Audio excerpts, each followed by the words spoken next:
So today I'm going to go through the vertebral bones, their landmarks and structures. So I'm going to start with the cervical vertebrae, which looks like this.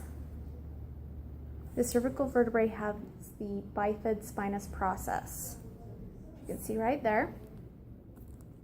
Then we see the vertebral arch, which is that structure right here. And then the lamina, which is this structure there. Then the superior articular process, which looks like this. I'm trying to hold it up close.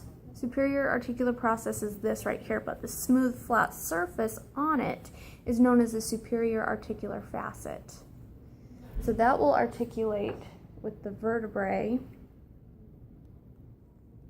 That won't work. Like that. All right. And then we have the transverse process, which are these right here, which stick out. You see them from the side.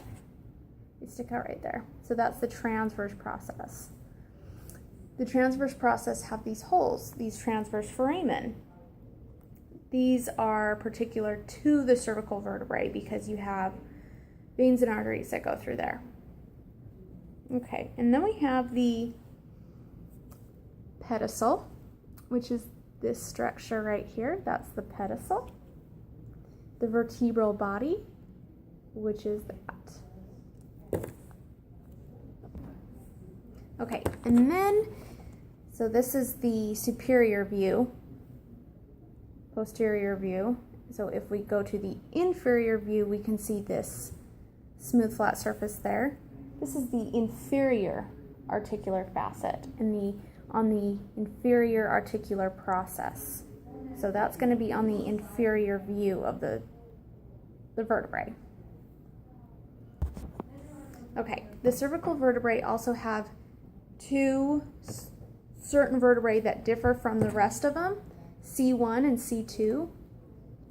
The atlas, which is C1, spins on the axis, which is C2. So the atlas is C1, axis is C2.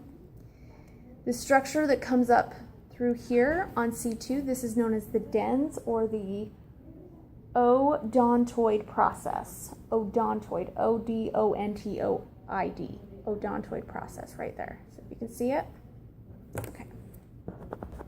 Okay, now we have the thoracic vertebrae. This is what it looks like. If you turn it on its side, it looks kind of like a giraffe. See that? A giraffe. Okay. So structures on the thoracic vertebrae. You have the spinous process, which is this back structure right here. Then you have the transverse processes that stick out here. And there's a smooth flat surface on the side. This is the costal facet. This articulates with the ribs. And just like the cervical vertebrae, we have the vertebral body, the vertebral foramen, the superior articular process in the facet, and the inferior articular facet. You can see that on the bottom right there.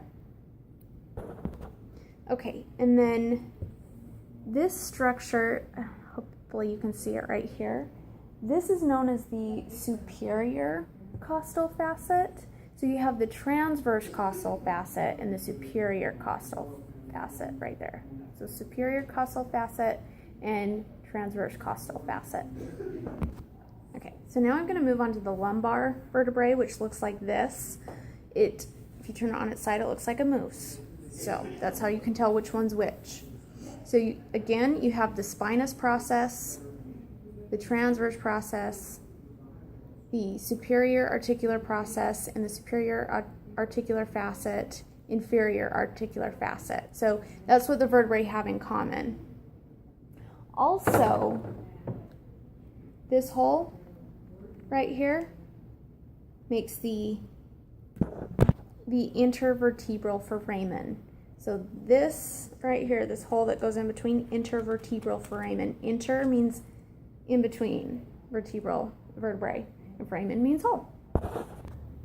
And the vertebrae also have in common the pedicel, which is right here, and the lamina, which is here, and the vertebral arch. So those are common things that all the vertebrae have.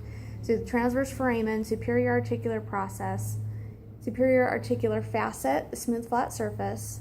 Inferior articular facet, the smooth flat surface. The vertebral body, vertebral foramen, the spinous process, and the vertebral arch. So they all have that in common, but the other two are going to differ from that.